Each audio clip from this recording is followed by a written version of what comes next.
फिर तत्काल ही श्री कृष्ण के रोमकूपों से नित्य सुस्थिर यौवन वाली गौएं प्रकट हुई, जिनके रूप रंग अनेक प्रकार के थे।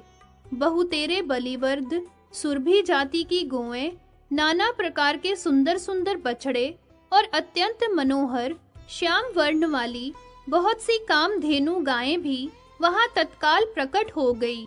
उनमें से एक मनोहर बलिवर्द को, जो करोड़ों सिंहों के समान बलशाली था, श्री कृष्ण ने शिव को सवारी के लिए दे दिया। तत्पश्चात श्री कृष्ण के चरणों के नख छिद्रों से सहसा मनोहर हंस पंक्ति प्रकट हुई। उन हंसों में नर, मादा और बच्चे सभी मिले जुले थे। उनमें से एक राजहंस को, जो महान बल पराक्रम से संपन्न था, श्री कृष्ण ने तपस्वी ब्रह्मा को वाहन बनाने के लिए अर्पित कर दिया। तदंतर परमात्मा श्री कृष्ण के बाएं कान के छिद्र से सफेद रंग के घोड़ों का समुदाय प्रकट हुआ, जो बड़ा मनोहर जान पड़ता था। उनमें से एक श्वेत अश्व गोपांगना वल्लभ श्री कृष्ण ने देव सभा में विराजमान धर्म को सवारी के लिए प्रसन्नता पूर्वक दे दिया। फिर उन परम पुरुष के दाहिने कान के छिद्र से उस देव सभा के भीतर ही महान बलवान और पराक्रमी सिंहों की श्रेणी प्रकट हुई। श्री कृष्ण ने उनमें से एक सिंह, जो बहुमूल्य श्रेष्ठ हार से अलंकृत था, बड़े आदर के साथ प्रकृति देवी को अर्पित कर दिया। उन्हें वही सिंह दिया गया जिसे वे लेना चाहती थी। इसके बाद योगीश्वर श्री कृष्ण ने योग बल से 5 रथों का निर्माण किया। वे सब शुद्ध एवं सर्वश्रेष्ठ रत्नों से बनाए गए थे। मन के समान वेग से चलने वाले और मनोहर थे। उनकी ऊंचाई 1,00,000 योजन की और विस्तार 100 योजन का था। उनमें लाख पहिए लगे थे। उनका वेग वायु के समान था। उन रथों में 1-1 लाख क्रीड़ा भवन बने हुए थे। उनमें श्रृंगारोचित भोग वस्तुएं और असंख्य शैयाएं थी। उन ग्रहों में लाखों रत्नमय दीप प्रकाश फैलाते थे और लाखों घोड़े उस रथ की शोभा बढ़ाते थे। भांति-भांति के विचित्र चित्र उनमें अंकित थे। सुंदर रत्नमय कलश उनकी उज्जवलता बढ़ा रहे थे। रत्नमय दर्पणों और आभूषणों से वे सभी रथ भरे हुए थे। श्वेत चंवर उनकी शोभा बढ़ा रहे थे। अग्नि में तपाकर शुद्ध किए गए सुनहरे वस्त्र, विचित्र विचित्र माला, श्रेष्ठ मणि, मोती, माणिक्य तथा हीरों के हारों से वे सभी रथ अलंकृत थे। कुछ लाल रंग के असंख्य सुंदर कृत्रिम कमल, जो श्रेष्ठ रत्नों के सार भाग से निर्मित हुए थे, उन रथों को सुशोभित कर रहे थे। द्विज श्रेष्ठ भगवान श्री कृष्ण ने उनमें से एक रथ तो नारायण को दे दिया और एक राधिका को देकर शेष सभी रथ अपने लिए रख लिए। तत्पश्चात श्री कृष्ण के गुह्य देश से पिंगल वर्ण वाले पार्षदों के साथ एक पिंगल पुरुष प्रकट हुआ। गुह्य देश से आवरीभूत होने के कारण वे सब गुह्यक कहलाए और वह पुरुष उन गुह्यकों का स्वामी कुबेर कहलाया, जो धनाध्यक्ष के पद पर प्रतिष्ठित है। कुबेर के वाम पार्श्व से एक कन्या प्रकट हुई, जो कुबेर की पत्नी हुई। वह देवी समस्त सुंदरियों में मनोरमा थी, अतः उसी नाम से प्रसिद्ध हुई। फिर भगवान के गुह्य देश से भूत, प्रेत, पिशाच, कूष्मांड, ब्रह्म राक्षस और विकृत अंग वाले वेताल प्रकट हुए। मुने, तदंतर श्री कृष्ण के मुख से कुछ पार्षदों का प्राकट्य हुआ, जिनकी 4 भुजाएं थी। वे सब के सब श्याम वर्ण थे और हाथों में शंख, चक्र, गदा एवं पद्म धारण करते थे। उनके गले में वनमाला लटक रही थी। उन सब ने पीतांबर पहन रखे थे।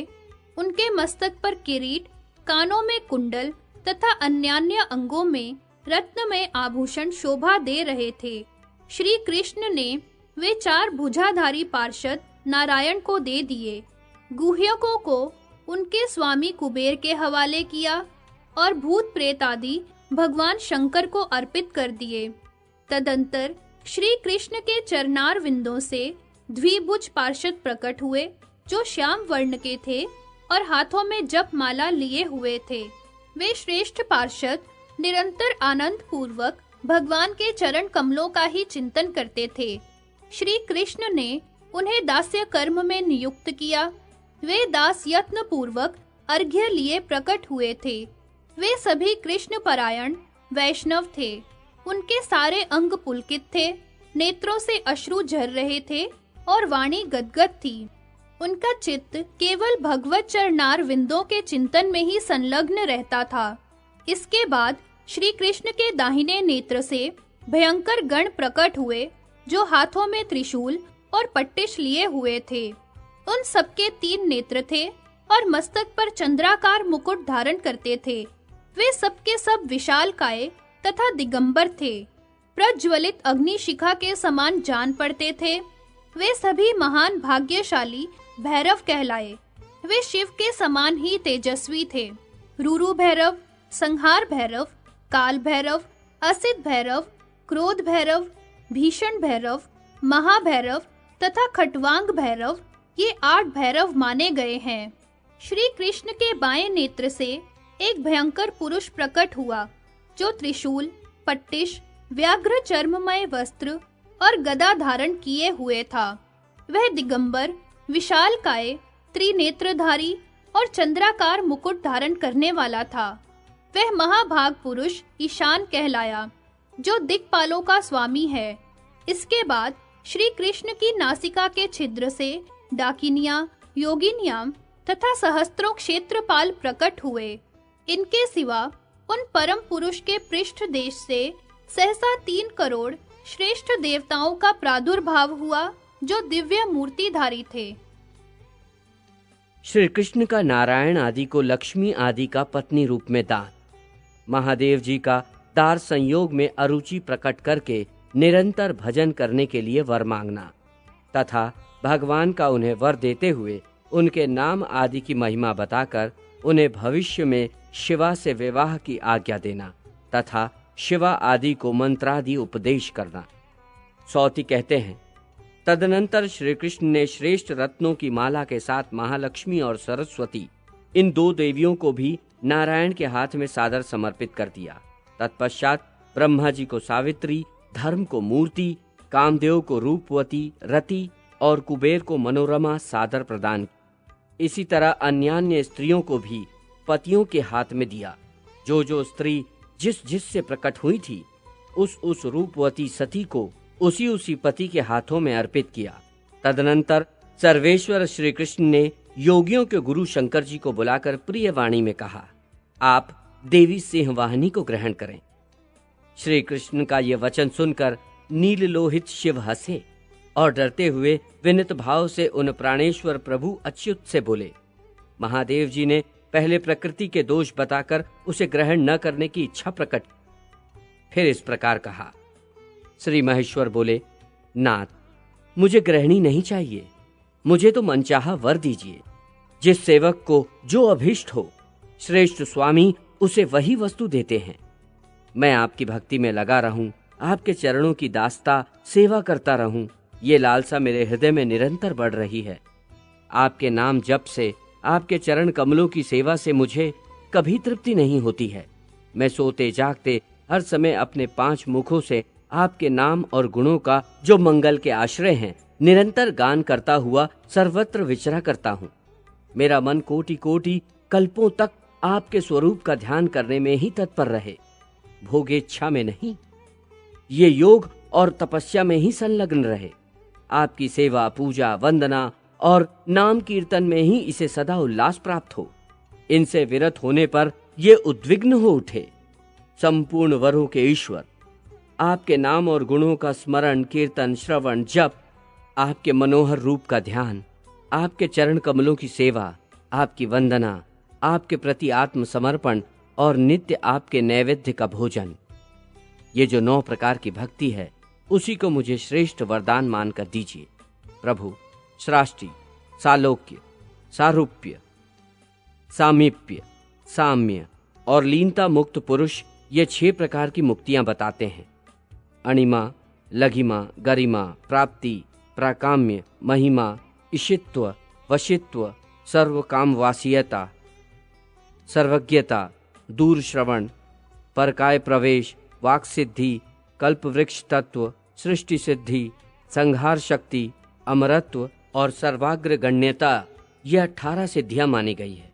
सर्वेश्वर योग, तप, सब प्रकार के दान, व्रत, यश, कीर्ति, वाणी, सत्य, धर्म, उपवास, संपूर्ण तीर्थों में भ्रमण, स्नान, आपके सिवा अन्य देवता का पूजन, देव प्रतिमाओं का दर्शन, 7 द्वीपों की 7 परिक्रमा, समस्त समुद्रों में स्नान, सभी स्वर्गों के दर्शन, ब्रह्मा पद, रुद्र पद, विष्णु पद तथा परम पद, ये तथा और भी जो अनिवर्चनीय वांछनीय पद हैं, वे सब के सब आपकी भक्ति के कलांश की 16वीं कला के भी बराबर नहीं हैं। महादेव जी का ये वचन सुनकर भगवान श्री कृष्ण हंसे और उन योग गुरु महादेव जी से ये सर्व सुखदायक सत्य वचन बोले। श्री भगवान ने कहा, सर्वज्ञों में श्रेष्ठ सर्वेश्वर शिव, तुम पूरे 100 करोड़ कल्पों तक निरंतर दिन रात मेरी सेवा करो। सुरेश्वर, तुम तपस्वी जनों, सिद्धों, योगियों, ज्ञानियों, वैष्णवों तथा देवताओं में सबसे श्रेष्ठ हो। शंभो, तुम अमरत्व लाभ करो और महान मृत्युंजय हो जाओ। मेरे वर से तुम्हें सब प्रकार की सिद्धियां, वेदों का ज्ञान और सर्वज्ञता प्राप्त होगी। वत्स, तुम लीला पूर्वक असंख्य ब्रह्माओं का पतन देखोगे। शिव, आज तुम ज्ञान, तेज, अवस्था, पराक्रम, यश और तेज में मेरे समान हो जाओ। तुम मेरे लिए प्राणों से भी अधिक प्रिय हो। तुमसे बढ़कर मेरा कोई प्रिय भक्त नहीं है। शिव, तुमसे बढ़कर अत्यंत प्रिय मेरे लिए दूसरा नहीं है। तुम मेरी आत्मा से बढ़कर हो। जो पापिष्ट, अज्ञानी और चेतनाहीन मनुष्य तुम्हारी निंदा करते हैं, वे तब तक कालसूत्र नरक में पकाए जाते हैं जब तक चंद्रमा और सूर्य की सत्ता रहती है। शिव, तुम 100 कोटि कल्पों के पश्चात शिवा को ग्रहण करोगे।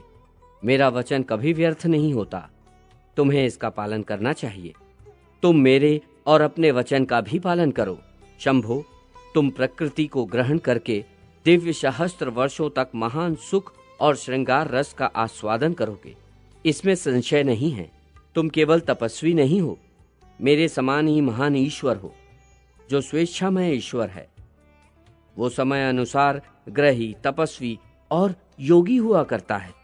शिव, द्वार संयोग में तुमने जो दुख बताया है, उसके विषय में मैं तुम्हें यह कहना चाहता हूं कि उल्टा स्त्री ही स्वामी को दुख देती है, पतिव्रता नहीं। जो महान कुल में उत्पन्न हुई है, कुलीन एवं कुल मर्यादा का पालन करने वाली है, वो स्नेह पूर्वक उसी तरह पति का पालन करती है जैसे माता उत्तम पुत्र का। पति पतित हो या अपतित, दरिद्र हो या धनवान, कुलवती स्त्री के लिए वही बंधु, आश्रय और देवता है।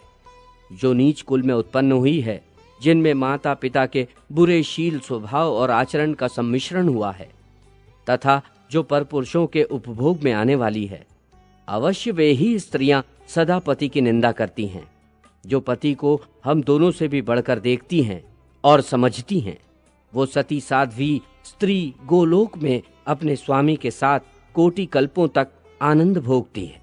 शिव, वो वैष्णवी प्रकृति शिव प्रिया होकर तुम्हारे लिए कल्याणमयी होगी। अतः मेरी आज्ञा से लोक कल्याण के निमित्त उस साध्वी को भार्या रूप से ग्रहण करो। तदनंतर भगवान श्री कृष्ण ने शिवलिंग के स्थापन और पूजन का महान फल बतलाते हुए कहा, जो महादेव, महादेव और महादेव का उच्चारण करता है, उसके पीछे मैं उस नाम के श्रवण के लोभ से अत्यंत भयभीत की भांति जाता हूं। जो मनुष्य शिव शब्द का उच्चारण करके प्राणों का परित्याग करता है, वो कोटि जन्मों के उपार्जित पाप से मुक्त हो मोक्ष को प्राप्त कर लेता है। शिव शब्द का कल्याण वाचक है और कल्याण शब्द मुक्ति का।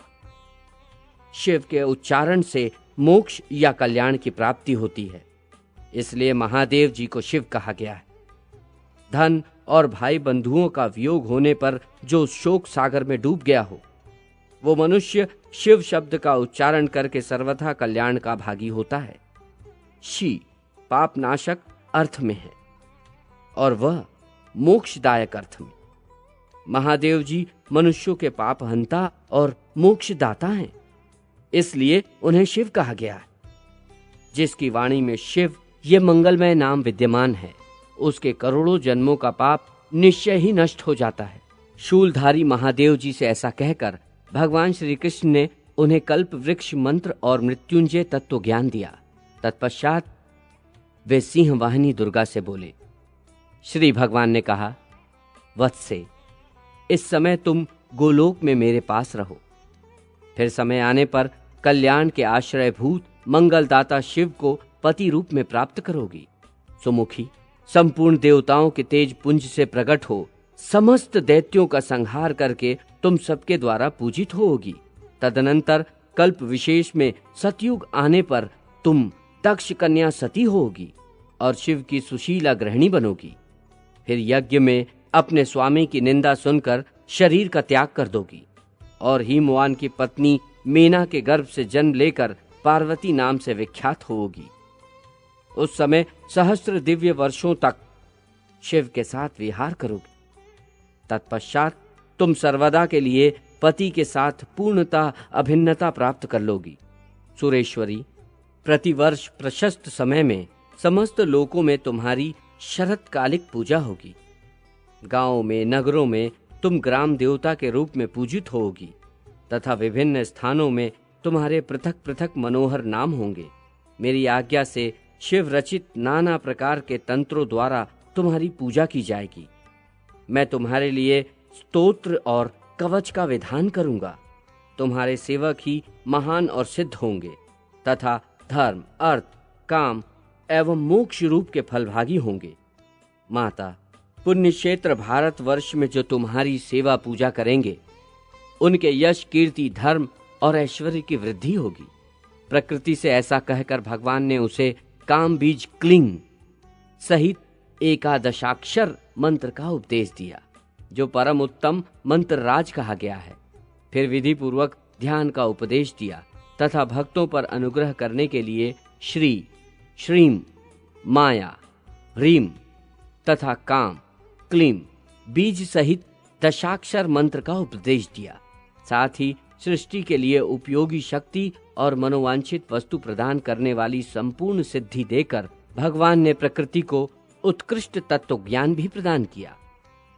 इस तरह उसे त्रयोदशाक्षर मंत्र देकर जगदीश्वर श्री कृष्ण ने शिव को भी स्तोत्र और कवच दिया। ब्रह्मांड फिर धर्म को भी वही मंत्र और वही सिद्धि एवं ज्ञान देकर कामदेव, अग्नि और वायु को भी मंत्र आदि का उपदेश दिया। इसी प्रकार कुबेर आदि को मंत्र आदि का उत्तम उपदेश देकर विधाता के भी विधाता भगवान श्री कृष्ण सृष्टि के लिए ब्रह्मा जी से इस प्रकार बोले। श्री भगवान ने कहा, महाभाग विधे, तुम सहस्त्र दिव्य वर्षों तक मेरी प्रसन्नता के लिए तप करके नाना प्रकार की उत्तम सृष्टि करो। ऐसा कहकर श्री कृष्ण ने ब्रह्मा जी को एक मनोरम माला दी। फिर गोप गोपियों के साथ वे नित्य नूतन दिव्य वृंदावन में चले गए। सृष्टि का कर्म ब्रह्मा जी के द्वारा मेदिनी, पर्वत, समुद्र, द्वीप, मर्यादा पर्वत, पाताल, स्वर्ग आदि का निर्माण, कृत्रिम जगत की अनित्यता तथा वैकुंठ, शिवलोक तथा गोलोक की नित्यता का प्रतिपादन। सौती कहते हैं, शौनक जी तब भगवान की आज्ञा के अनुसार तपस्या करके अभीष्ट सिद्धि पाकर ब्रह्मा जी ने सर्वप्रथम मधु और कैटब के मेदे से मेदिनी की सृष्टि की। उन्होंने 8 प्रधान पर्वतों की रचना की। वे सब बड़े मनोहर थे। उनके बनाए हुए छोटे छोटे पर्वत तो असंख्य हैं, उनके नाम क्या बताऊं। मुख्य मुख्य पर्वतों की नामावली सुनिए। सुमेरु, कैलाश, मलय, हिमालय, उद्याचल, अस्ताचल, सुवेल और गंधमादन, ये 8 प्रधान पर्वत हैं। फिर ब्रह्मा जी ने 7 समुद्रों, अनेकानेक नदों और कितनी ही नदियों की सृष्टि की। वृक्षों, गांवों और नगरों का निर्माण किया। समुद्रों के नाम सुनिए। लवण, इक्षुरस, सुरा, घृत, दही, दूध और सुस्वादु जल के वे समुद्र हैं। उनमें से पहले की लंबाई चौड़ाई 1,00,000 योजन की है। बाद वाले उत्तरोत्तर दुगने होते गए हैं। इन समुद्रों से घिरे हुए 7 द्वीप हैं। उनके भूमंडल कमल पत्र की आकृति वाले हैं। उनमें उपद्वीप और मर्यादा पर्वत भी साथ-साथ ही हैं। ब्राह्मण, अब आप उन द्वीपों के नाम सुनिए जिनकी पहले ब्रह्मा जी ने रचना की थी। वे हैं जम्बूद्वीप, शाकद्वीप, कुशद्वीप, लक्षद्वीप, क्रौंचद्वीप, नयग्रोध द्वीप तथा पुष्कर द्वीप। भगवान ब्रह्मा ने मेरु पर्वत के 8 शिखरों पर 8 लोकपालों के विहार के लिए 8 मनोहर पुरियों का निर्माण किया। उस पर्वत के मूल भाग पाताल लोक में उन्होंने भगवान अनंत की नगरी बनाई। तदंतर लोकनाथ ब्रह्मा ने उस पर्वत के ऊपर 7 स्वर्गों की सृष्टि की। शौनक जी, उन सबके नाम सुनिए।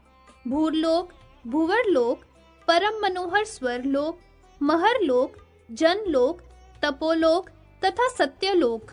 मेरु के सबसे ऊपरी शिखर पर जरा मृत्यु आदि से रहित ब्रह्मलोक है। उससे भी ऊपर ध्रुवलोक है जो सब ओर से अत्यंत मनोहर है। जगदीश्वर ब्रह्मा जी ने उस पर्वत के निम्न भाग में 7 पातालों का निर्माण किया। मुने, वे स्वर्ग की अपेक्षा भी अधिक भोग साधनों से संपन्न है और क्रमशः एक से दूसरे उत्तरोत्तर नीचे भागों में स्थित है। उनके नाम इस प्रकार हैं: अतल, वितल, सुतल, तलातल, महातल, पाताल तथा रसातल। सबसे नीचे रसातल ही है। 7 द्वीप, 7 स्वर्ग तथा 7 पाताल, इन लोकों सहित जो संपूर्ण ब्रह्मांड है वह ब्रह्मा जी के ही अधिकार में है। शौनक, ऐसे ऐसे असंख्य ब्रह्मांड हैं और महाविष्णु के रोमांच विवरों में उनकी स्थिति है। श्री कृष्ण की माया से प्रत्येक ब्रह्मांड में दिक्पाल, ब्रह्मा, विष्णु और महेश्वर हैं। देवता, मनुष्य आदि सभी प्राणी स्थित हैं। इन ब्रह्मांडों की गणना करने में न तो लोकनाथ ब्रह्मा, न शंकर, न धर्म और न विष्णु ही समर्थ हैं। फिर और देवता किस गिनती में हैं? विप्रव्र, कृत्रिम विश्व तथा उसके भीतर रहने वाली जो वस्तुएं हैं वे सब अनित्य तथा स्वप्न के समान नश्वर हैं। वैकुंठ, शिवलोक तथा इन दोनों से परे गोलोक है। ये सब नित्य धाम हैं। इन सब की स्थिति कृत्रिम विश्व से बाहर है। ठीक उसी तरह जैसे आत्मा, आकाश और दिशाएं कृत्रिम जगत से बाहर तथा नित्य है। सावित्री से वेद आदि की सृष्टि, ब्रह्मा जी से सनक आदि की, सस्त्रीक स्वयंभुव मनु की, रुद्रों की, पुलस्त्य आदि मुनियों की तथा नारद की उत्पत्ति, नारद को ब्रह्मा और ब्रह्मा जी को नारद का शाप। सौती कहते हैं, तदंतर सावित्री ने 4 मनोहर वेदों को प्रकट किया। साथ ही न्याय और व्याकरण आदि नाना प्रकार के शास्त्र समूह तथा परम मनोहर एवं दिव्य 36 रागिनियां उत्पन्न की। नाना प्रकार के तालों से युक्त 6 सुंदर राग प्रकट किए। सत्ययुग, त्रेता, द्वापर, कलह प्रिय कलियुग, वर्ष, मास, ऋतु, तिथि, दंड, क्षण आदि, दिन, रात्रि, वार, संध्या, उषा, पुष्टि, मेधा, विद्या, जया, 6 कृतिका, योग, करण, कार्तिकेया प्रिया, सती महाषष्ठी देवसेना जो मातृकाओं में प्रधान और बालकों की इष्ट देवी है, इन सबको भी सावित्री ने ही उत्पन्न किया। ब्रह्म, पादम और वाराह ये 3 कल्प माने गए हैं। नित्य, नैमित्तिक, द्विपरार्ध और प्राकृत ये 4 प्रकार के प्रलय हैं। इन कल्पों और प्रलयों को तथा काल, मृत्यु कन्या एवं समस्त व्याधि गणों को उत्पन्न करके सावित्री ने उन्हें अपना स्तन पान कराया। तदंतर ब्रह्मा जी के पृष्ठ देश से अधर्म उत्पन्न हुआ। अधर्म के वाम पार्श्व से अलक्ष्मी उत्पन्न हुई जो उसकी पत्नी थी। ब्रह्मा जी के नाभि देश से शिल्पियों के गुरु विश्वकर्मा हुए। साथ ही 8 महावसुओं की उत्पत्ति हुई। जो महान बल पराक्रम से संपन्न थे। तत्पश्चात विधाता के मन से 4 कुमार आविर्भूत हुए, जो 5 वर्ष की अवस्था के से जान पड़ते थे और ब्रह्म तेज से प्रज्वलित हो रहे थे। उनमें से प्रथम तो सनक थे, दूसरे का नाम सनंदन था, तीसरे सनातन और चौथे ज्ञानियों में श्रेष्ठ भगवान सनत कुमार थे। इसके बाद ब्रह्मा जी के मुख से सुवर्ण के समान कांतिमान कुमार उत्पन्न हुआ, जो दिव्य रूपधारी था। उसके साथ उसकी पत्नी भी थी। वह श्रीमान एवं सुंदर युवक था, क्षत्रियों का बीज स्वरूप था। उसका नाम था स्वयंभुव मनु। जो स्त्री थी उसका नाम शतरूपा था। वह बड़ी रूपवती थी और लक्ष्मी की कला स्वरूपा थी। पत्नी सहित मनु विधाता की आज्ञा का पालन करने के लिए उद्यत रहते थे। स्वयं विधाता ने हर्ष भरे पुत्रों से, जो बड़े भगवत भक्त थे, सृष्टि करने के लिए कहा, परंतु वे श्री कृष्ण परायण होने के कारण नहीं करके तपस्या करने के लिए चले गए। इससे जगतपति विधाता को बड़ा क्रोध हुआ। कोप सक्त ब्रह्मा ब्रह्म तेज से जलने लगे। प्रभो, इसी समय उनके ललाट से 11 रुद्र प्रकट हुए। उन्हीं में से एक को संहारकारी कालग्नि रुद्र कहा गया है। समस्त लोकों में केवल वे ही तामस या तमोगुणी माने गए हैं। स्वयं ब्रह्मा राजस हैं और शिव तथा विष्णु सात्विक कहे गए हैं। गोलोकनाथ श्री कृष्ण निर्गुण हैं, क्योंकि वे प्रकृति से परे हैं। जो परम अज्ञानी और मूर्ख हैं, वे ही शिव को तामस कहते हैं। वे शुद्ध सत्व स्वरूप, निर्मल तथा वैष्णवों में अग्रगण्य है। अब रुद्रों के वेदोक्त नाम सुनो। महान, महात्मा, मतिमान, भीषण, भयंकर, ऋतुध्वज, उधर्वकेश, पिंगलाक्ष, रुचि, शुचि तथा कालाग्नि रुद्र। ब्रह्मा जी के दाएं कान से पुलस्त्य, बाएं कान से पुलह, दाहिने नेत्र से अत्रि, वाम नेत्र से कृतु, नासिका छिद्र से अरणी, मुख से अंगीरा एवं रुचि, वाम पार्श्व से भृगु, दक्षिणा पार्श्व से दक्ष, छाया से कर्दम, नाभि से पंचशिख, वक्षस्थल से वोढ़ु, कंठ देश से नारद, स्कंध देश से मरीचि, गले से आपांतरतमा, रसना से वशिष्ठ, अधरोष्ट से प्रचेता, वाम कुक्षी से हंस और दक्षिण कुक्षी से यति प्रकट हुए। विधाता ने अपने इन पुत्रों की सृष्टि करने की आज्ञा दी। पिता की बात सुनकर नारद ने उनसे कहा। नारद बोले, जगतपते, पितामह, पहले सनक, सनंदन और ज्येष्ठ पुत्रों को बुलाइए और उनका विवाह कीजिए। तत्पश्चात हम लोगों से ऐसा करने के लिए कही। जब पिताजी ने उन्हें तपस्या में लगाया है, तब हमें ही क्यों संसार बंधन में डाल रहे हैं? अहो, कितने खेद की बात है कि प्रभु की बुद्धि विपरीत भाव को प्राप्त हो रही है। भगवन, आपने किसी पुत्र को तो अमृत से भी बढ़कर तपस्या का कार्य दिया है और किसी को आप विष से भी अधिक विषम विषय भोग दे रहे हैं। पिताजी, जो अत्यंत निम्न कोटि के भयानक भव सागर में गिरता है, उसका करोड़ों कल्प बीतने पर भी उद्धार नहीं होता। भगवान पुरुषोत्तम ही सबके आदिकरण तथा निस्तार के बीज हैं। वे ही सब कुछ देने वाले, भक्ति प्रदान करने वाले, दास्य सुख देने वाले, सत्य तथा कृपामय हैं। वे ही भक्तों को एकमात्र शरण देने वाले, भक्त वत्सल और स्वच्छ हैं। भक्तों के प्रिय, रक्षक और उन पर अनुग्रह करने वाले भी वे ही हैं। भक्तों के आराध्य तथा प्रापय उन परमेश्वर श्री कृष्ण को छोड़कर कौन मूढ़ विनाशकारी विषय में मन लगाएगा? अमृत से भी अधिक प्रिय श्री कृष्ण सेवा छोड़कर कौन मूर्ख विषय नामक विषम विष का भक्षण करेगा? विषय तो स्वप्न के समान नश्वर, तुच्छ, मिथ्या तथा विनाशकारी है। तात, जैसे दीप शिखा का अग्रभाग पतंगों को बड़ा मनोहर प्रतीत होता है, जैसे बंसी में गुथा हुआ मांस मछलियों को आपाततः सुखद जान पड़ता है, उसी प्रकार विषयी पुरुषों को विषय में सुख की प्राप्ति होती है, परंतु वास्तव में वह मृत्यु का कारण है। ब्रह्मा जी के सामने वहां ऐसी बात कहकर नारद जी चुप हो गए। वे अग्नि शिखा के समान तेज से प्रकाशित हो रहे थे। पिता को प्रणाम करके चुपचाप खड़े रहे।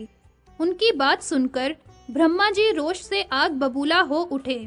उनका मुंह लाल हो गया, ओंठ फड़कने लगे और सारा अंग थर-थर कांपने लगा। ब्रह्मन वे पुत्र को शाप देते हुए बोले।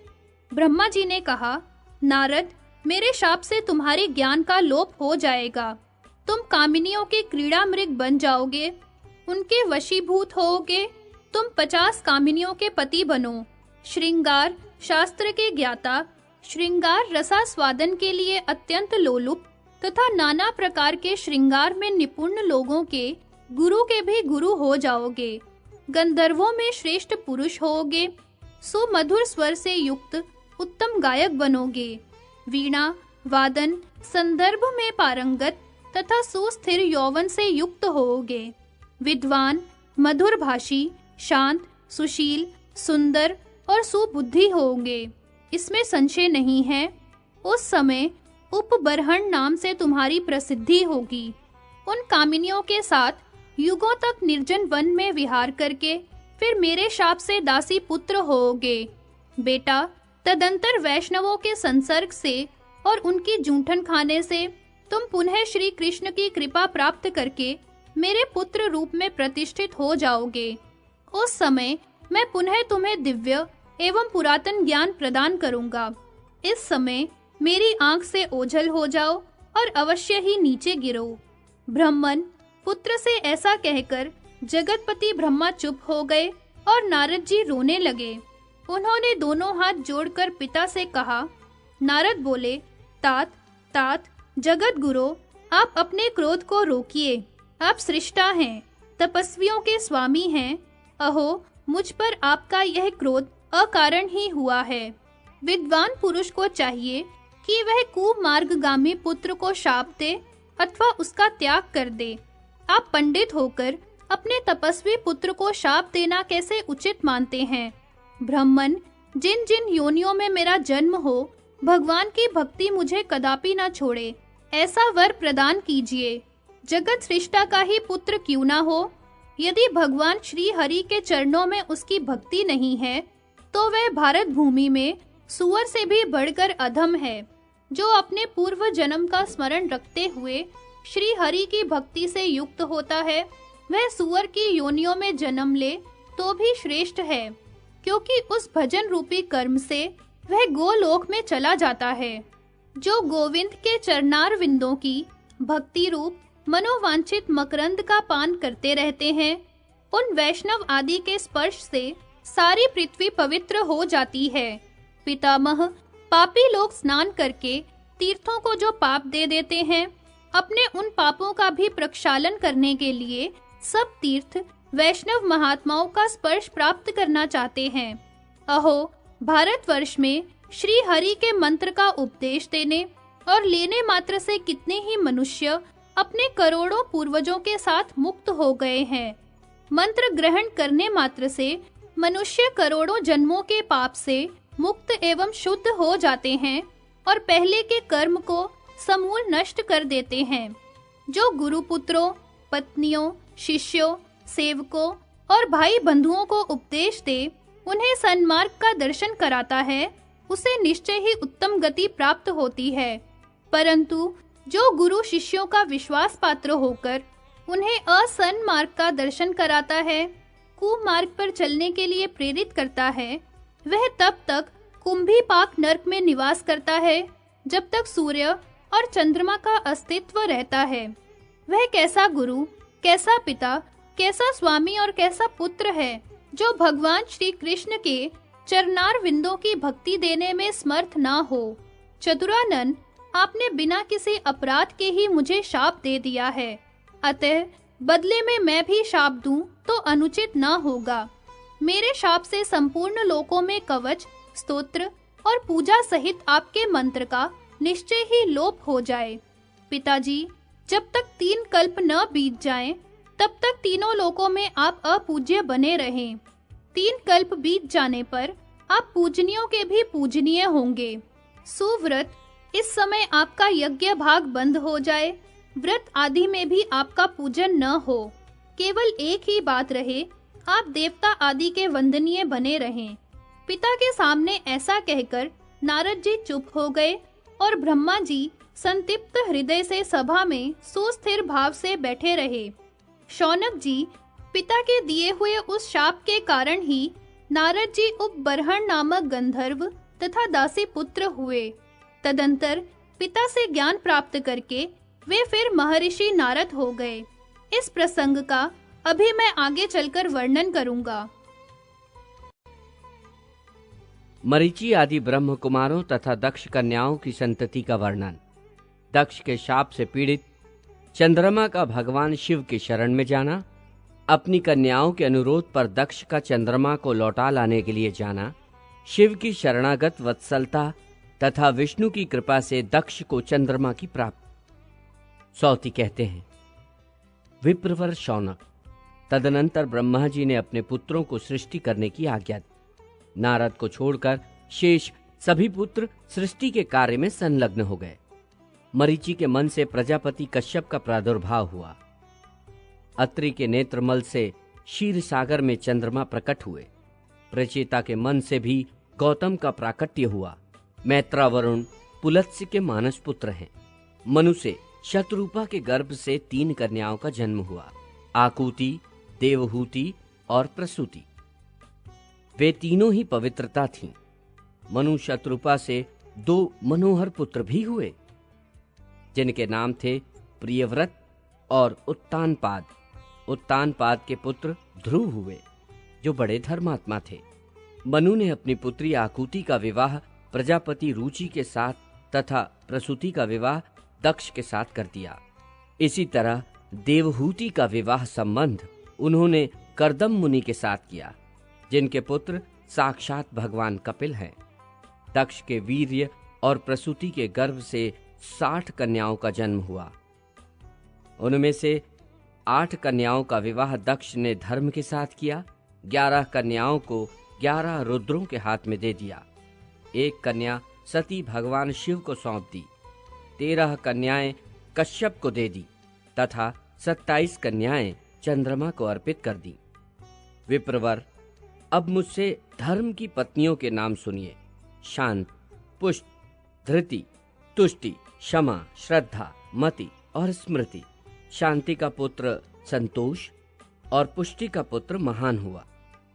धृति से धैर्य का जन्म हुआ। तुष्टि से 2 पुत्र हुए, हर्ष और दर्प। क्षमा का पुत्र सहिष्णु था और श्रद्धा का पुत्र धार्मिक।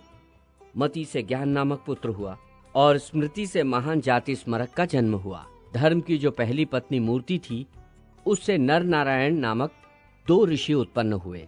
शौनक जी, धर्म के ये सभी पुत्र बड़े धर्मात्मा हुए। अब आप सावधान होकर रुद्र पत्नियों के नाम सुनिए। कला, कलावत, काष्ठा, कालिका, कलहप्रिया, कंदली, भीषणा, रास्तना, प्रमोचा, भूषणा और शुकी। इन सब के बहुत से पुत्र हुए, जो भगवान शिव के पार्षद हैं। दक्ष पुत्री सती ने यज्ञ में अपने स्वामी की निंदा होने पर शरीर को त्याग दिया और पुनः हिमवान की पुत्री पार्वती के रूप में अवतीर्ण हो भगवान शंकर को ही पति रूप में प्राप्त किया। धर्मात्मन, अब कश्यप की पत्नियों के नाम सुनिए। देव माता अदिति, दैत्य माता दिति, सर्प माता कद्रु, पक्षियों की जननी विनता, गौओं और भैंसों की माता सुरभि, सारमेय आदि जंतुओं की माता शर्मा, दानव जननी दनु तथा अन्य पत्नियां भी इसी तरह अन्यान्य संतानों की जननी हैं। मुने, इंद्र आदि 12 आदित्य तथा उपेंद्र आदि देवता अदिति के पुत्र कहे गए हैं, जो महान बल पराक्रम से संपन्न है। ब्रह्मन, इंद्र का पुत्र जयंत हुआ, जिसका जन्म शची के गर्भ से हुआ। आदित्य की पत्नी तथा विश्वकर्मा की पुत्री सवर्णा के गर्भ से शनैश्चर और यम नामक 2 पुत्र तथा कालिंदी नाम वाली एक कन्या हुई। उपेंद्र के वीर्य और पृथ्वी के गर्भ से मंगल नामक पुत्र उत्पन्न हुआ। तदनंतर भगवान उपेंद्र के अंश और धरणी के गर्भ से मंगल के जन्म का प्रसंग सुनाकर सौती बोले, मंगल की पत्नी मेधा हुई, जिसके पुत्र महान घंटेश्वर तथा विष्णु तुल्य तेजस्वी वृणदाता हुए।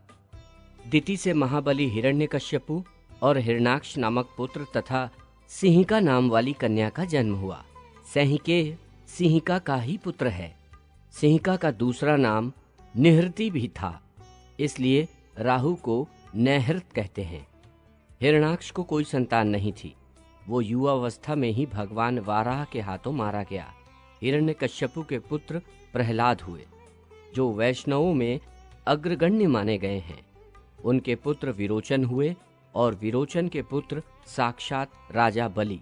बलि का पुत्र वाणासुर हुआ, जो महान योगी, ज्ञानी तथा भगवान शंकर का सेवक था। यहाँ तक दिति का वंश बताया गया। अब कद्रु के वंश का परिचय सुनिए। अनंत वासुकी, कालीय, धनंजय, करकोटक, तक्षक, पद्म, ऐरावत, महापद, शंकु, शंख, संवरण, धृतराष्ट्र, दुर्धर्ष, दुर्जय, दुर्मुख, बल, गोक्ष, गोकामुख तथा विरूप आदि को कद्रु ने जन्म दिया था। शौनक जी, जितनी सर्प जातियां हैं, उन सब में प्रधान ये ही हैं। लक्ष्मी के अंश से प्रकट हुई मनसा देवी कद्रु की कन्या है। ये तपस्विनी स्त्रियों में श्रेष्ठ है, कल्याण स्वरूपा और महातेजस्विनी है। इन्हीं का दूसरा नाम जरत्कारु है।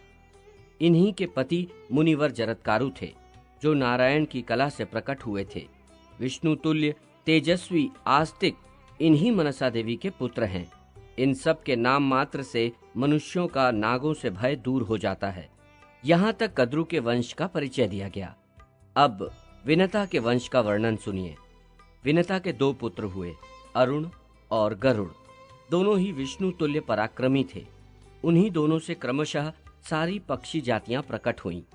गाय, बैल और भैंसे ये सुरभि की श्रेष्ठ संतानें हैं। समस्त सार में शर्मा के वंशज हैं।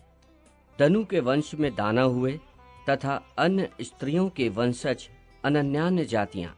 यहाँ तक कश्यप वंश का वर्णन किया गया। अब चंद्रमा का आख्यान सुनिए। पहले चंद्रमा की पत्नियों के नामों पर ध्यान दीजिए, फिर पुराणों में जो उनका अत्यंत अपूर्व पुरातन चरित्र है उसको श्रवण कीजिए। अश्विनी, भरणी, कृतिका, रोहिणी, मृगशिरा, आद्रा, पूजनिया, साध्वी, पुनर्वसु, पुष्या, आश्लेषा, मघा, पूर्व फाल्गुनी, उत्तर फाल्गुनी, हस्ता, चित्रा, स्वाति, विशाखा, अनुराधा, ज्येष्ठा, मूला, पूर्वाषाढ़ा, उत्तराषाढ़ा, श्रवणा, धनिष्ठा, शुभा, सतभिषा, पूर्व भाद्रपदा, उत्तर भाद्रपदा तथा रेवती। ये 27 चंद्रमा की पत्नियां हैं। इनमें रोहिणी के प्रति चंद्रमा का विशेष आकर्षण होने के कारण चंद्रमा ने अन्य सब पत्नियों की बड़ी अवहेलना की। तब उन सब ने जाकर पिता दक्ष को अपना दुख सुनाया। दक्ष ने चंद्रमा को क्षय रोग से ग्रस्त होने का शाप दे दिया। चंद्रमा ने दुखी होकर भगवान शंकर की शरण ली और शंकर ने उन्हें आश्रय देकर अपने मस्तक पे स्थान दिया। तब से उनका नाम चंद्रशेखर हो गया। देवताओं तथा अन्य लोगों में शिव से बढ़कर शरणागत पालक दूसरा कोई नहीं है। अपने पति के रोग मुक्त और शिव के मस्तक में स्थित होने की बात सुनकर दक्ष कन्याएं बारंबार रोने लगी और तपस्वी पुरुषों में श्रेष्ठ पिता दक्ष की शरण में आईं। वहां जाकर अपने अंगों को बारंबार पीटती हुई वो उच्च स्वर में रोने लगीं तथा दीनानाथ ब्रह्मपुत्र दक्ष से दीनता पूर्वक कातरवाणी में बोली। दक्ष कन्याओं ने कहा, पिताजी, हमें स्वामी का सौभाग्य प्राप्त हो, इसी उद्देश्य को लेकर हमने आपसे अपना दुख निवेदन किया था, परंतु सौभाग्य तो दूर रहे, हमारे सद्गुणशाली स्वामी ही हमें छोड़कर चले गए। तात, नेत्रों के रहते हुए भी हमें सारा जगत अंधकारपूर्ण दिखाई देता है। आज ये बात समझ में आई है कि स्त्रियों का नेत्र वास्तव में उनका पति ही है। पति ही स्त्रियों की गति है, पति ही प्राण तथा संपत्ति है। धर्म, अर्थ, काम और मोक्ष की प्राप्ति हेतु तथा भवसागर का सेतु भी पति ही है। पति ही स्त्रियों का नारायण है। पति ही उनका व्रत और सनातन धर्म है। जो पति से विमुख हैं, उन स्त्रियों का सारा कर्म व्यर्थ है। समस्त तीर्थों में स्नान, संपूर्ण यज्ञों में दक्षिणा वितरण, संपूर्ण दान, पुण्यमय व्रत एवं नियम, दर्वाचन, उपवास और समस्त तप, ये पति की चरण सेवा जनित पुण्य की 16वीं कला के बराबर भी नहीं है। स्त्रियों के लिए समस्त बंधु बांधवों में अपना पुत्र ही प्रिय होता है, क्योंकि वही स्वामी का अंश है। पति 100 पुत्र से भी बढ़कर है। जो नीच कुल में उत्पन्न हुई हैं, वही स्त्री सदा अपने स्वामी से द्वेष रखती है। जिसका चित्त चंचल और दुष्ट है, वही सदा पर पुरुष में आसक्त होती है। पति रोगी, दुष्ट, पतित, निर्धन, गुणहीन, नवयुवक अथवा वृद्ध ही क्यों न हो, साध्वी स्त्री को सदा उसी की सेवा करनी चाहिए, कभी भी उसे त्यागना नहीं चाहिए। जो नारी गुणवान या गुणहीन पति से द्वेष रखती या उसे त्याग देती है, वो तब तक कालसूत्र नरक में पकाई जाती है जब तक चंद्रमा और सूर्य की सत्ता रहती है। वहाँ पक्षी के समान कीड़े रात दिन उसे खाते रहते हैं। वो भूख लगने पर मुर्दे का मांस और मज्जा खाती है तथा प्यास लगने पर मूत्र का पान करती है। तदनंतर कोटि सहस्त्र जन्मों तक गीध, 100 जन्मों तक सुअर, फिर 100 जन्मों तक शिकारी जीव और उसके बाद बंधु हत्यारिन होती है। तत्पश्चात पहले के सत्कर्म के प्रभाव से यदि कभी मनुष्य जन्म पाती है तो निश्चय ही विधवा, धनहीन और रोगिणी होती है। ब्रह्म कुमार, आप हमें पति दान दीजिए, क्योंकि वो संपूर्ण कामनाओं का पूरक होता है। आप ब्रह्मा जी के समान फिर से जगत की सृष्टि करने में समर्थ हैं। कन्याओं का ये वचन सुनकर प्रजापति दक्ष भगवान शंकर के समीप गए। शंकर जी ने उन्हें देखते ही उठकर प्रणाम किया। शिव को प्रणाम करते देख दक्ष ने दुर्धर्ष क्रोध को त्याग दिया और आशीर्वाद देकर कृपा निधान शंकर से कहा, आप चंद्रमा को लौटा दें। शिव ने शरणागत चंद्रमा को त्याग देना स्वीकार नहीं किया। तब दक्ष उन्हें शाप देने को तैयार हो गए। ये देख शिव ने भगवान विष्णु का स्मरण किया। विष्णु वृद्ध ब्राह्मण के वेश में आए और शिव से बोले, सुरेश्वर, आप चंद्रमा को लौटा दें और दक्ष के शाप से अपनी रक्षा करें। शिव ने कहा, प्रभु, मैं अपने तप, तेज, संपूर्ण सिद्धि, संपदा तथा प्राणों को भी दे दूंगा, परंतु शरणागत का त्याग करने में असमर्थ हूँ। जो भय से ही शरणागत को त्याग देता है, उसे भी धर्म त्याग देता है और अत्यंत कठोर शाप देकर चला जाता है।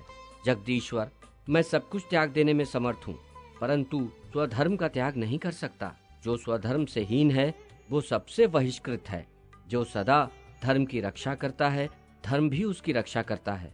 भगवान, आप तो धर्म को जानते हैं, फिर क्यों अपनी माया से मोहित करते हुए मुझे ऐसी बात कहते हैं? आप सबके सृष्टा, पालक और अंततोगत्वा संहारक हैं।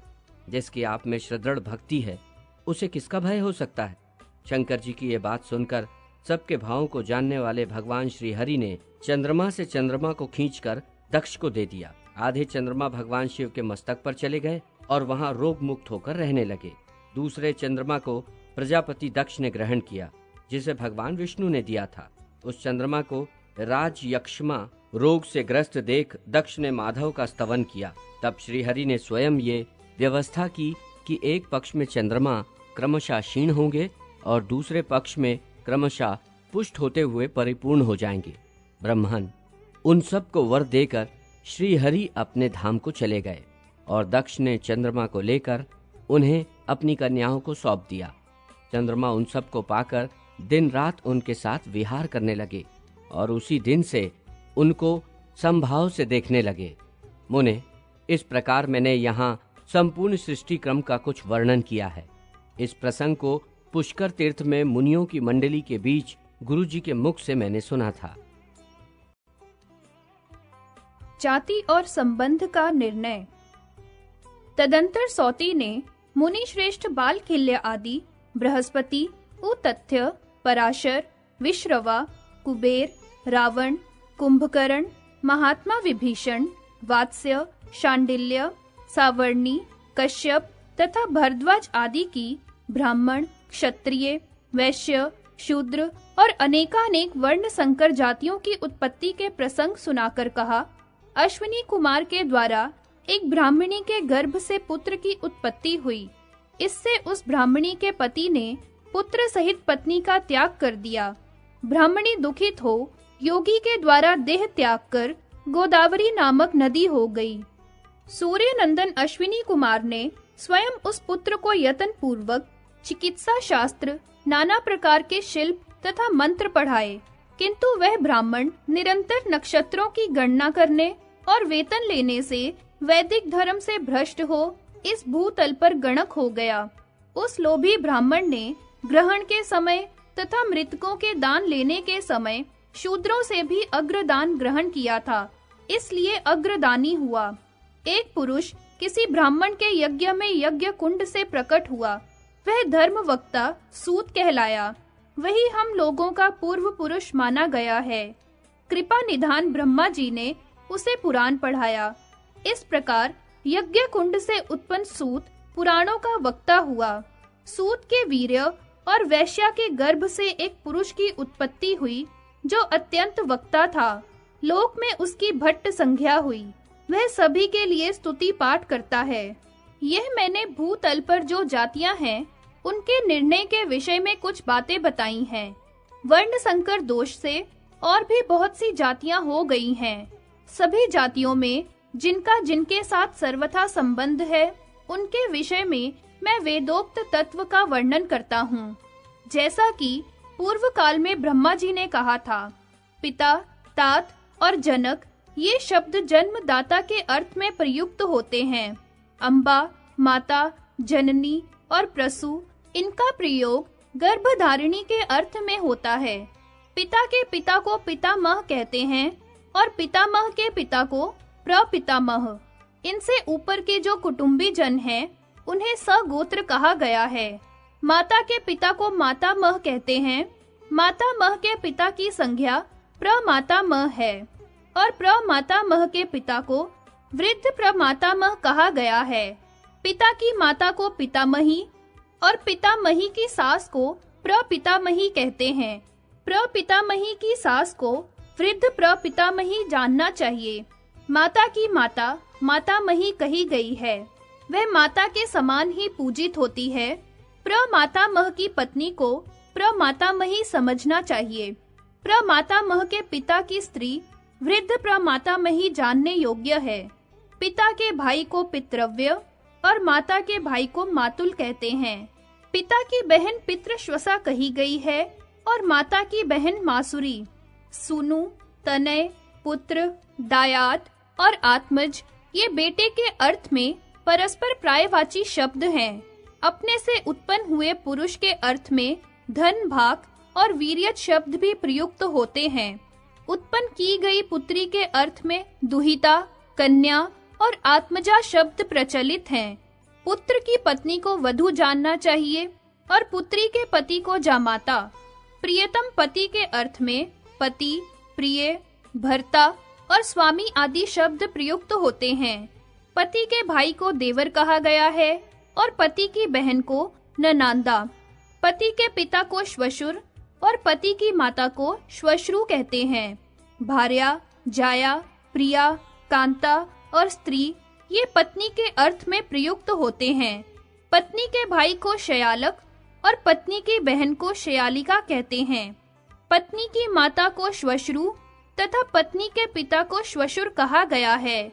सगे भाई को सोदर और सगी बहन को सोदरा या सहोदरा कहते हैं।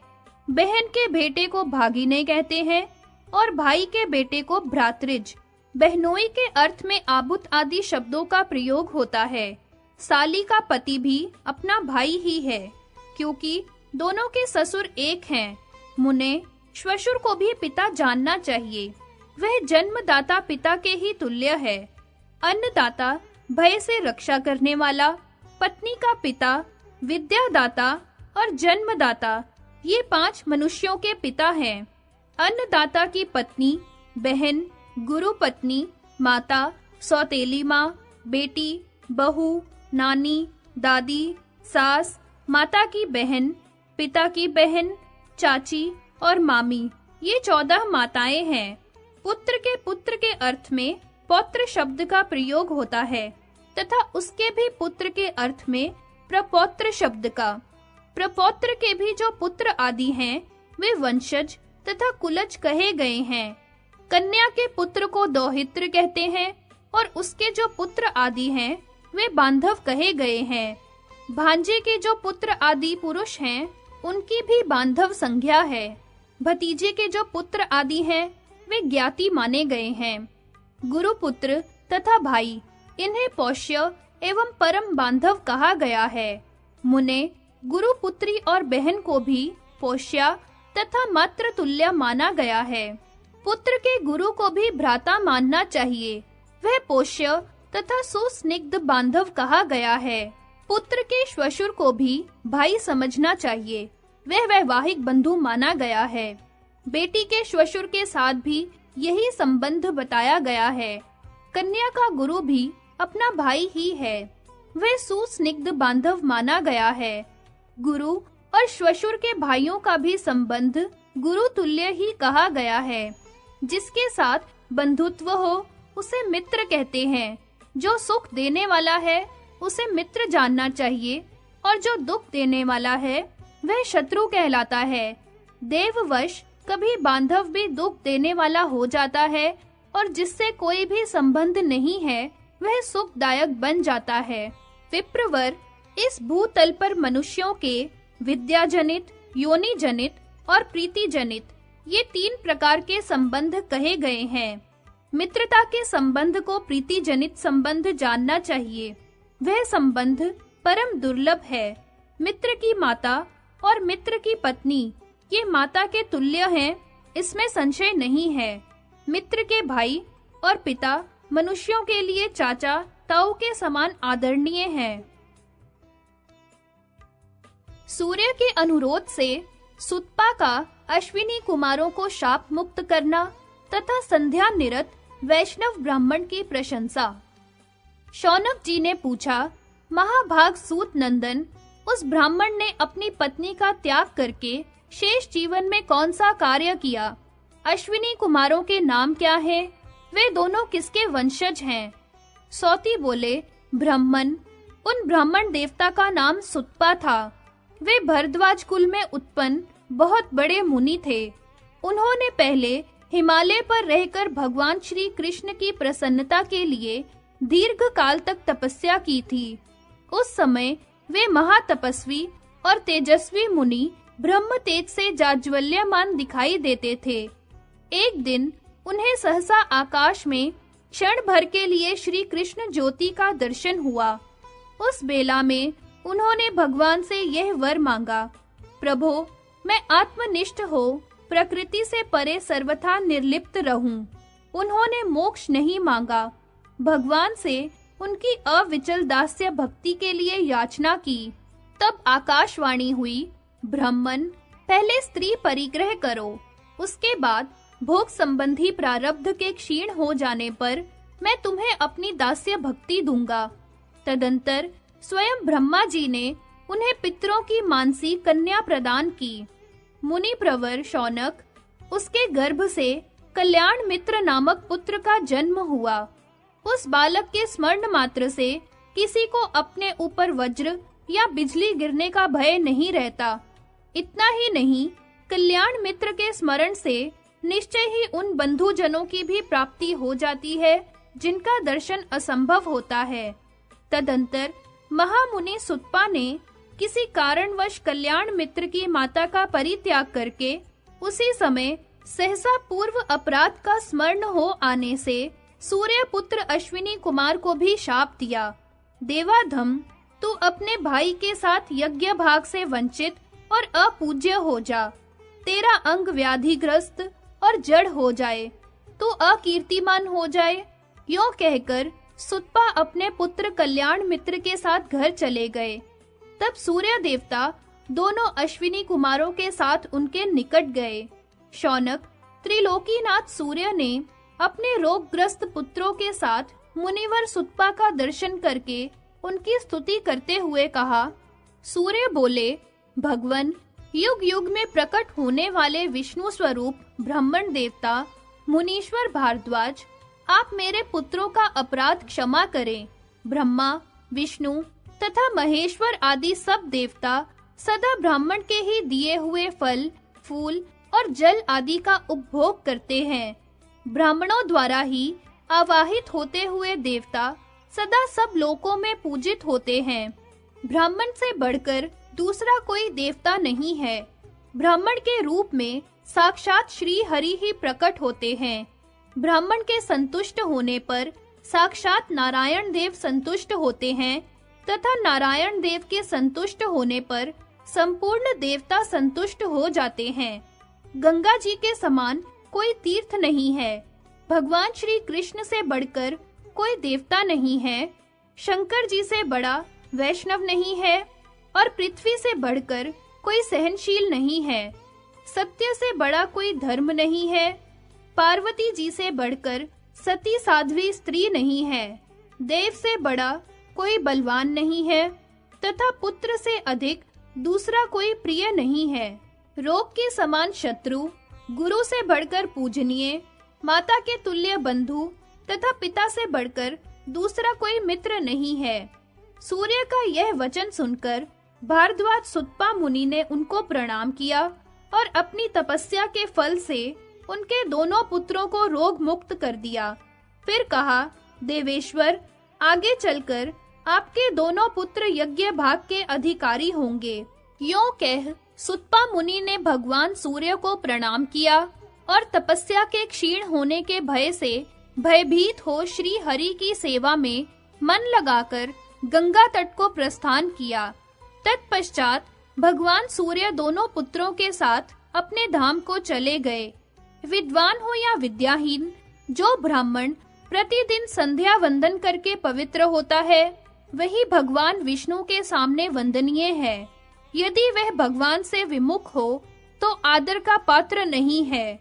जो एकादशी को भोजन नहीं करता और प्रतिदिन श्री कृष्ण की आराधना करता है, उस ब्राह्मण का चरणोदक पाकर कोई भी स्थान निश्चय ही तीर्थ बन जाता है। जो नित्य प्रति भगवान को भोग लगाकर उनका उच्चिष्ट भोजन करता है तथा उनके नैवेद्य को मुख में ग्रहण करता है, वह इस भूतल पर परम पवित्र एवं जीवन मुक्त है। कुलीन द्विजों का जो अन्न जल भगवान विष्णु को अर्पित नहीं किया गया, वह मल मूत्र के समान है, ऐसा ब्रह्मा जी का कथन है। ब्रह्मा जी तथा उनके पुत्र सनक आदि सभी विष्णु परायण हैं। फिर उन्हीं के कुल में उत्पन्न हुआ ब्राह्मण श्री हरि से विमुख कैसे हो सकता है? माता पिता, नाना आदि अथवा गुरु के संसर्ग दोष से भी जो ब्राह्मण श्री हरि से विमुख हो जाते हैं, वे जीते जी ही मुर्दे के समान हैं। वह कैसा गुरु, कैसा पिता, कैसा पुत्र, कैसा मित्र, कैसा राजा तथा कैसा बंधु है जो श्री हरि के भजन की बुद्धि नहीं देता। विप्रवर अवैष्णव ब्राह्मण से वैष्णव चांडाल श्रेष्ठ है, क्योंकि वह वैष्णव चांडाल अपने बंधु गणों सहित संसार बंधन से मुक्त हो जाता है और वह अवैष्णव ब्राह्मण नरक में पड़ता है। ब्राह्मण जो प्रतिदिन संध्या वंदन नहीं करता अथवा भगवान विष्णु से विमुख रहता है, वह सदा अपवित्र माना गया है। जैसे विषहीन सर्प को सर्पाभास मात्र कहा गया है, उसी तरह संध्या कर्म तथा भगवत भक्ति से हीन ब्राह्मण ब्राह्मण आभास मात्र है। वैष्णव पुरुष अपने कुल की करोड़ों और नाना आदि की सैकड़ों पीढ़ियों के साथ भगवान विष्णु के धाम में जाता है। वैष्णव जन सदा गोविंद के चरणार विंदों का ध्यान करते हैं और भगवान गोविंद सदा उन वैष्णवों के निकट रहकर उन्हीं का ध्यान किया करते हैं।